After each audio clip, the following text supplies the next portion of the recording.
Sejam todos bem-vindos ao nosso Evangelho no Lar da Casa Virtual Luz Espírita. Com auxílio e proteção dos benfeitores da Colônia Espiritual de Nazaré, o nosso grupo, em nome de toda a Cavile, agradece por nos receberem em seus lares. A nossa equipe está composta do nosso irmão Ney com a prece inicial, pelo nosso irmão Lisete com a leitura do capítulo de hoje do livro Vinha de Luz, seguindo os comentários dos nossos irmãos Ney, Franciele, Alexandre e Célio. Vamos emanar boas energias para levar luz e conforto aos nossos lares materiais e espirituais, bem como toda a espiritualidade protetora presente, onde quer que se encontre, na harmonização dos lares e purificação das águas. Lembrando que deve ser um recipiente exclusivo para cada pessoa ou animal, pois os remédios espirituais são colocados de acordo com a necessidade de cada um. Solicitamos ao nosso irmão Ney para conduzir a prece inicial. Mestre Jesus, nesse momento de serenidade e busca espiritual, abrimos nossos corações diante do Evangelho, a luz que guia nossos passos e clareia a nossa jornada. Conceda, Senhor, a sabedoria para compreender as lições contidas nessas palavras sagradas. Que a leitura do Evangelho nos inspire a cultivar o amor, a compaixão e a bondade em nossos corações. A seguir os exemplos de humildade e o perdão que Jesus nos deixou. Que este estudo nos fortaleça na fé, nos ajude a viver de acordo com os princípios da verdade e da justiça. Pedimos, Pai, que abençoe nossos encontros com a mensagem de permitindo que ela se manifeste em nossas vidas, transformando-nos em instrumento de paz e esperança. Em nome de Jesus, nosso Mestre. Amém.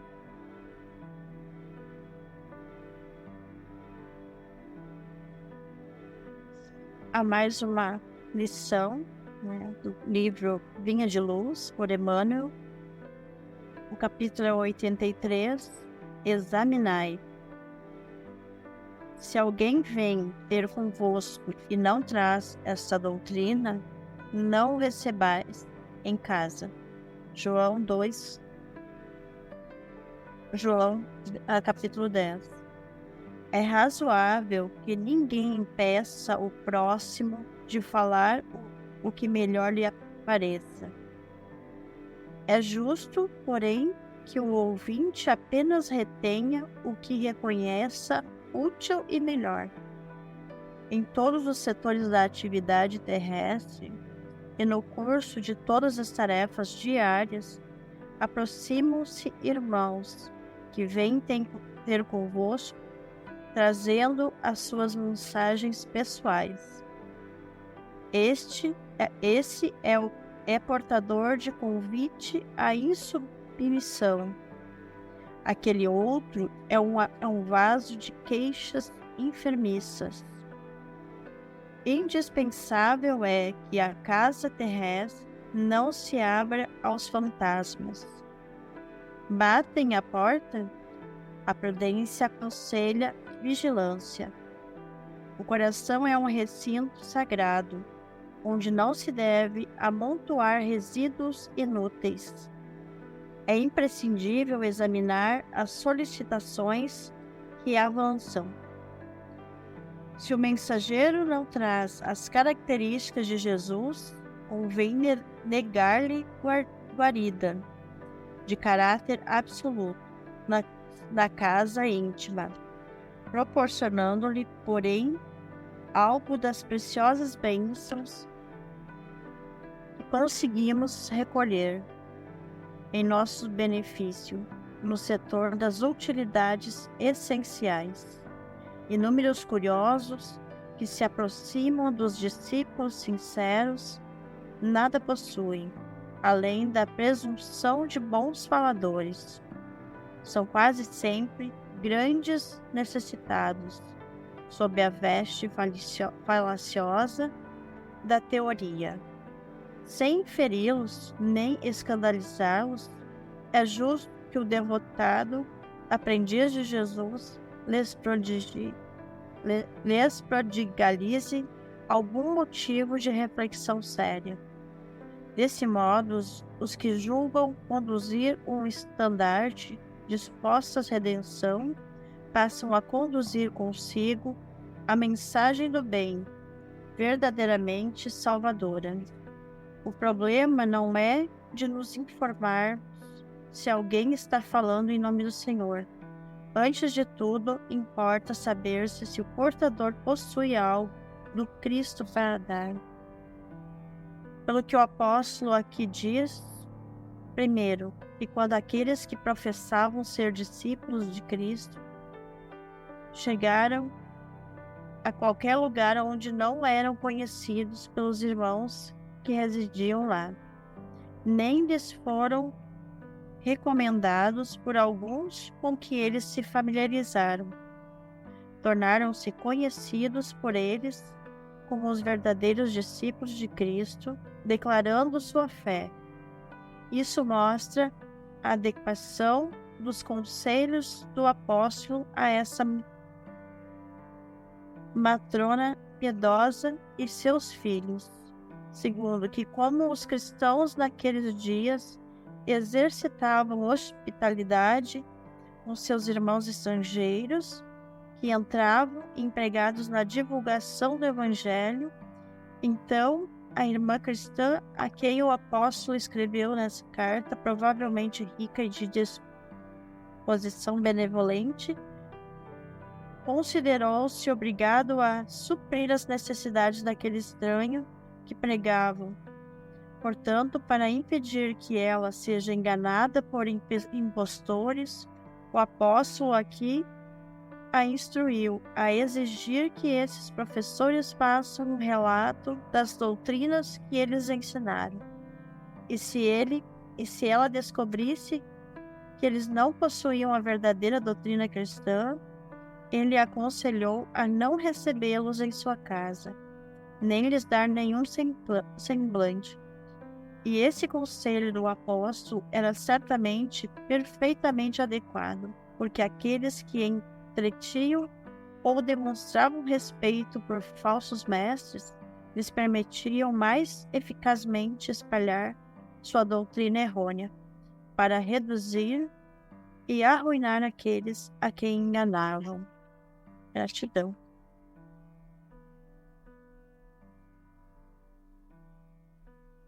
Prosseguindo a nossa reflexão, esse versículo citado no capítulo, ele estabelece e traz uma orientação para não receber em casa aqueles que não trazem a doutrina que está em consonância com a fé cristã. Ele sugere que é importante discernir e avaliar as mensagens que recebemos e as pessoas que acolhemos em nossas vidas, com base em sua conformidade com os ensinamentos de Jesus Cristo. Ele traz também uma reflexão de como aplicar essas orientações no contexto da nossa vida cotidiana. Muito embora seja razoável permitir que as pessoas se expressem as suas opiniões e crenças, é igualmente justo e sábio ser seletivo no que aceitamos e observemos. Isso se aplica não apenas no âmbito religioso, mas também em todas as áreas de nossa vida. Porque muitas vezes encontramos pessoas que compartilham ideias, opiniões ou mensagens que não são construtivas, saudáveis ou alinhadas com os nossos princípios. Usando uma analogia da casa como uma metáfora para o coração e a mente, o texto ele nos conduz a isso. Nossos corações são como casas e devemos ter cuidado para não deixar entrar fantasmas, ou seja, influências negativas que podem prejudicar nossa espiritualidade e o nosso bem-estar. Portanto, meus irmãos, devemos avaliar as mensagens e influências que se aproximam de nós. A mensagem é que devemos dar prioridade ao discernimento sobre o conteúdo dessas mensagens, desses ensinamentos, e qual a qualidade delas, e das suas influências, e que permitimos que ela entre em nossa vida ou não. Tudo isso significa em fechar-se para o diálogo ou rejeitar automaticamente quem pensa de maneira diferente. Então, em vez disso, meus irmãos, devemos avaliar se a mensagem traz consigo as características de Jesus, ou seja, se é construtiva, amorosa, compassiva. Se não, é melhor não dar total guarida, mas ainda assim podemos oferecer oportunidade para reflexão e transformação. Também ele nos alerta contra aqueles que se apresentam como bons faladores, mas não possuem a verdadeira substância espiritual no seu eu, certo? Eles podem ser necessitados, não em termos de materiais, mas em termos de compreensão e na prática espiritual. Portanto, meus irmãos, é imperioso e importante que os seguidores sinceros de Jesus forneçam oportunidade para que essas pessoas reflitam, cresçam espiritualmente, permita que a mensagem do bem e da redenção se manifeste em suas vidas. Assim, a ênfase está na importância de de avaliar não apenas se alguém fala em nome do Senhor, mas também se essa pessoa demonstra em sua vida algo do amor e da compaixão de Jesus Cristo. Temos que estar atentos e observarmos isso, porque é uma chamada para o discernimento espiritual de todos nós, para a prática do amor, da sabedoria, e ao lidarmos com as influências que encontramos em nossa jornada espiritual e na nossa vida cotidiana. Gratidão. Bom, continuando com a nossa compreensão, Emmanuel nos chama a atenção para não abrirmos a porta do nosso coração para esse tipo de sentimentos negativos. Ouvimos pessoas falarem de tudo, falas de todos os tipos, e acabam levando aos que estão ao seu redor aos mesmos sentimentos. Muitos faladores que às vezes têm o dom da palavra, mas que o usam de maneira distorcida, nos levando ao engano. Portanto, é importante não nos deixarmos contaminar. E é a grande reflexão que nós temos que ter sobre o que é verdadeiramente orar e vigiar. Nós somos médiums 24 horas por dia e somos inteiramente responsáveis por aquilo que retemos e alimentamos em nossa casa mental. Quantas vezes entramos em um certo local e nos sentimos uma sensação não tão agradável e saímos de lá pior do que quando entramos. E aí nos perguntamos, por que temos que levar para nós aquilo que não é nosso? É essa grande compreensão que temos de desenvolver em nós. A vigilância é imprescindível em qualquer circunstância. E temos que aprender a nos proteger.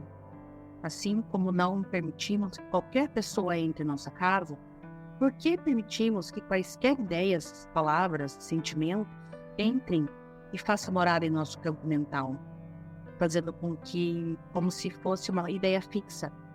É muito importante que prestemos atenção no que estamos falando, naquilo que levamos para o mundo, através da nossa boca. Prestar atenção para falar sempre de acordo com a verdade, com a utilidade e com a bondade. Mas será que passamos as nossas palavras por esses filtros? Será que tudo que sai da nossa boca é útil? Ou nos perdemos em bobagens, em coisas que nem sabemos se são mesmo verdade? Prestemos atenção, então, em mais esse aspecto do nosso ser, a nossa comunicação. Se nós não conseguirmos falar nada de bom, em algumas situações, é melhor nos calarmos do que fazer algum comentário negativo. Portanto, sempre devemos estar vigilantes e nos policiarmos em relação ao nosso comportamento.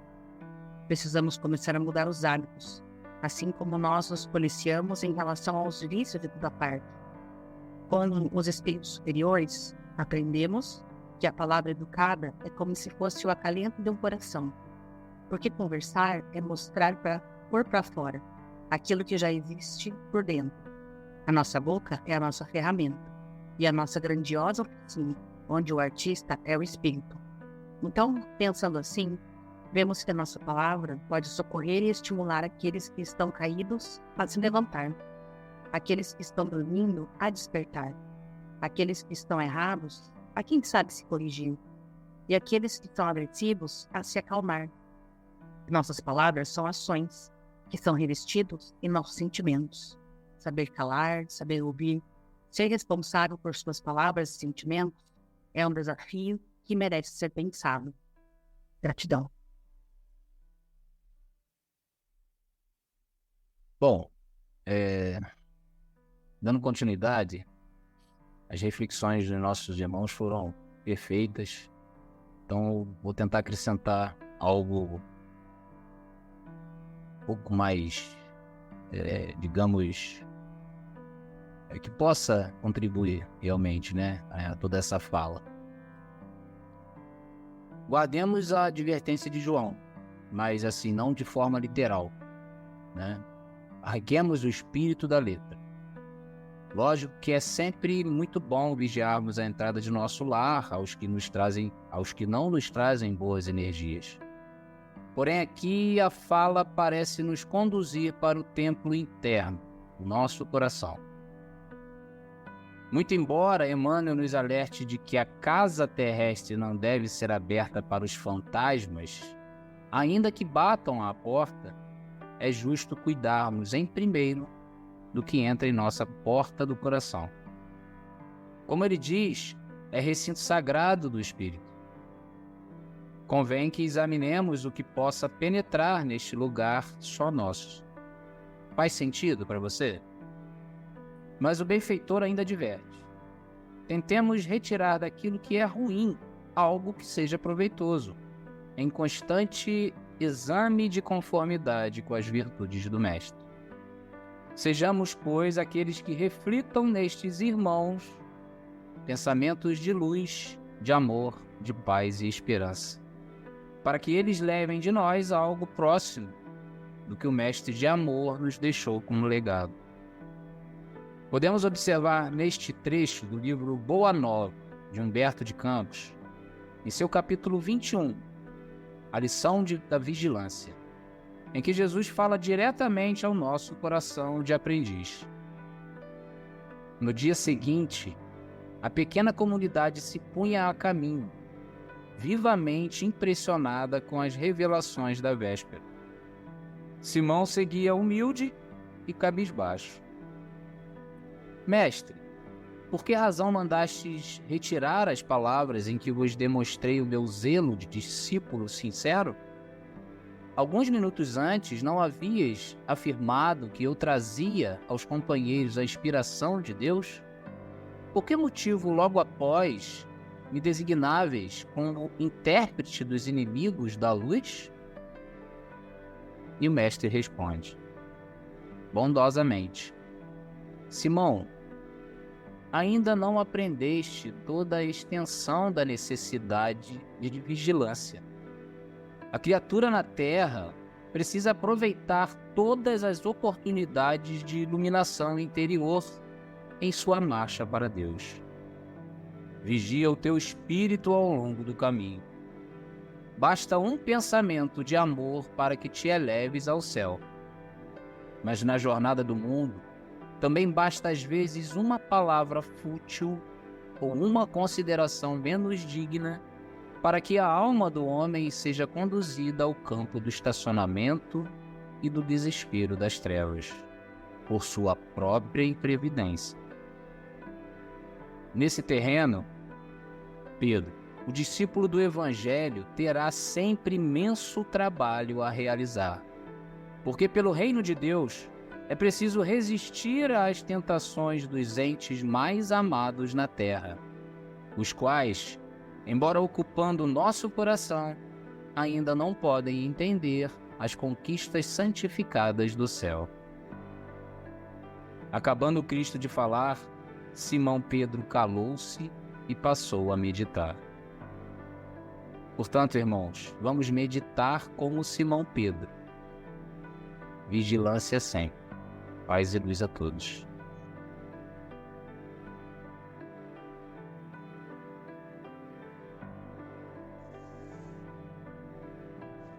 Vou colocar aqui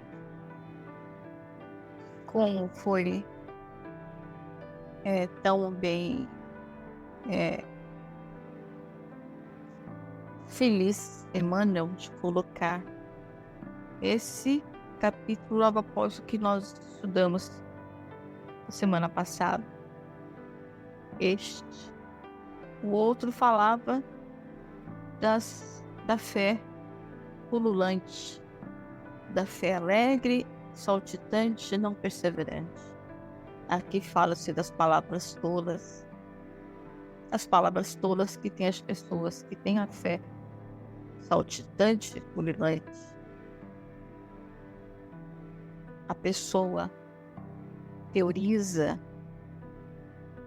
o seu Deus, a pessoa pega teorias de alguém e se fanatiza e esquece de averiguar aquilo que está ouvindo. Porque se ela está realmente no caminho da luz de Deus, ela vai prestar atenção se aquilo que ela ouve está em conformidade com a suavidade que o Cristo fala, ou com a severidade que o Cristo fala, nos ensina, a profundidade do ensinamento. Não são palavras maravilhosas, exemplos e doutrinas, longas pregações. O Cristo disse o que precisava ser dito de forma clara, precisa, ou nas suas parábolas para que criassem a necessidade de reflexão. Jesus já coloca ali a necessidade de reflexão, porque naquela época, mais do que a nossa agora, havia muitos mais teóricos de fé, havia muitos mais crenças, muito mais deuses. Então, o que estava em consonância com o Deus único, o que estava em consonância com a esperança de paz que o Cristo estava trazendo com a sua pessoa, com os seus ensinamentos aqui. Ele coloca para Simão Pedro, como nosso irmão Alexandre colocou, para que ele prestasse atenção. Olha o que eu digo para você. Eu digo e vivo. Eu digo e ensino. Aquilo que você ouve de outro. Ele vive esse amor, ele vive essa caridade. E por que nós não devemos deixar entrar dentro de casa? Dessa forma. Essas amizades pode parecer uma forma cruel, pode parecer, mas uma pessoa que tem a certeza da palavra, que tem a certeza da sua fé, da sua teoria, quando você traz para junto de si e tenta colocar com ela, você vai ter atritos, ela não vai te ouvir, ela vai estar preparada para ouvir. Você pode só lançar pequenas sementes em outro local, em outra situação, mas mantê-la dentro de casa é mantê-la ao atrito e tirar a sua paz, a sua constância. E não traz benefício nem para um, nem para o outro. Porque aquele que não crê, continua teimando. E você perde a paciência com aquele. E acaba desestabilizando as suas energias. É infrutífero. Nós devemos que nós possamos dar sem o atrito naquilo que nós já conhecemos e concebemos que é verdadeiramente do Cristo. Que nós dissemos, aquilo que é do Cristo nós percebemos. É uma vivência de amor, é uma proposta de luz, é a proposta de caridade, é a proposta de viver seguindo essas palavras e não falar apenas essas palavras. Como diz no final, é mais importante do que a pessoa fala, é mais importante do que ela fala. É se ela vive com a palavra do Cristo. Observar que falas tão bonitas nós ouvimos em tantos lugares, dentro dos nossos centros espíritas, dentro das igrejas, nós vimos tantas coisas maravilhosas. Mas esse irmão vive a verdade do Cristo, ou ele só teoriza, só fala? E nós gostamos de fazer discursos, ou nós gostamos primeiro de experimentar a fé e depois falar de vivência, daquilo que nós experimentamos, dos nossos problemas, dos nossos percalços, das nossas dúvidas, dos nossos sentimentos vividos, experimentados na lágrima, na tristeza e no amparo que Deus nos dá lá e nos levanta. Então vamos viver essa fé. Não é fácil o caminho, mas ele é um caminho maravilhoso. Quem caminha por ele, o caminho do Cristo, o quanto ele é maravilhoso, quanto ele nos acalma, quanto ele nos dá fortaleza e esperança todo sempre. Todos fiquem em paz, gratidão. Através do conhecimento e da reflexão, podemos diferenciar a mensagem que chega até nós. Emmanuel diz que o mensageiro não traz as características de Jesus, não é que guarda negar de caráter absoluto na casa íntima, né? E aqui podemos entender como a casa íntima, o íntimo de nosso ser e na nossa casa mental, a nossa conexão, a maneira como nós conectamos através disso, com todos através da nossa sintonia em que vibramos. Então, observar quem chega ou o que chega até nós. Precisamos observar com cautela se o que chega está de acordo com os nossos Deus, bem como todos bem destacaram. E hoje em dia, a mensagem de várias ordens e de várias fontes não confiáveis. No ano, nos aconselha para não ferir ou escandalizar nossos irmãos. Então, façamos a parte, entenda através da compreensão e exemplificação as características de acordo com o que nos ensina o nosso mestre, conduzindo sempre a atitude do bem. Mantenhamos firmes na fé, compreendendo que nem todos têm a consciência desperta. Com os ensinamentos tão bem explanados por nossos irmãos, vamos procurar interiorizá-lo que nos foi apresentado, repetindo ativamente por alguns instantes. Elevemos nossos pensamentos a Deus e, com o auxílio dos espíritos de luz da colônia espiritual da Rede Nazaré, pedimos paz e harmonia para todos que estão conectados conosco neste momento de amor, bem como a emissão de boas energias aos nossos familiares, irmãos encarnados e aqueles que se encontram no plano espiritual. Por fim, pedimos ao Senhor Jesus e aos guias espirituais, principalmente aos integrantes das correntes médicas do espaço, que coloque em nossas águas os fluidos astrais, vitais e espirituais que cada um necessita para curar todas as enfermidades físicas, emocionais e espirituais, proporcionando saúde, vitalidade e equilíbrio nos trabalhos do bem. Solicitamos a nossa irmã Franciele para conduzir a prece final. Vamos finalizar o nosso estudo de hoje, agradecendo ao nosso Deus Pai por tudo que somos, por tudo que temos, por mais um ensinamento de Jesus, que sempre está ao nosso lado, nos amparando, nos iluminando perante nossas dificuldades, tantos obstáculos, porque nós sabemos que esses obstáculos é que vão nos trazer a evolução, o crescimento e a luz. Vamos pedir ao Pai que nos ajude a nos policiarmos cada dia mais quanto aos nossos comportamentos e que sejamos exemplo, como Jesus é para nós, que inspiremos cada criatura necessitada a encontrar a luz e a despertar, e nos dê força e resignação para suportar nossas provas. Que o Pai possa abençoar a todos os nossos irmãos,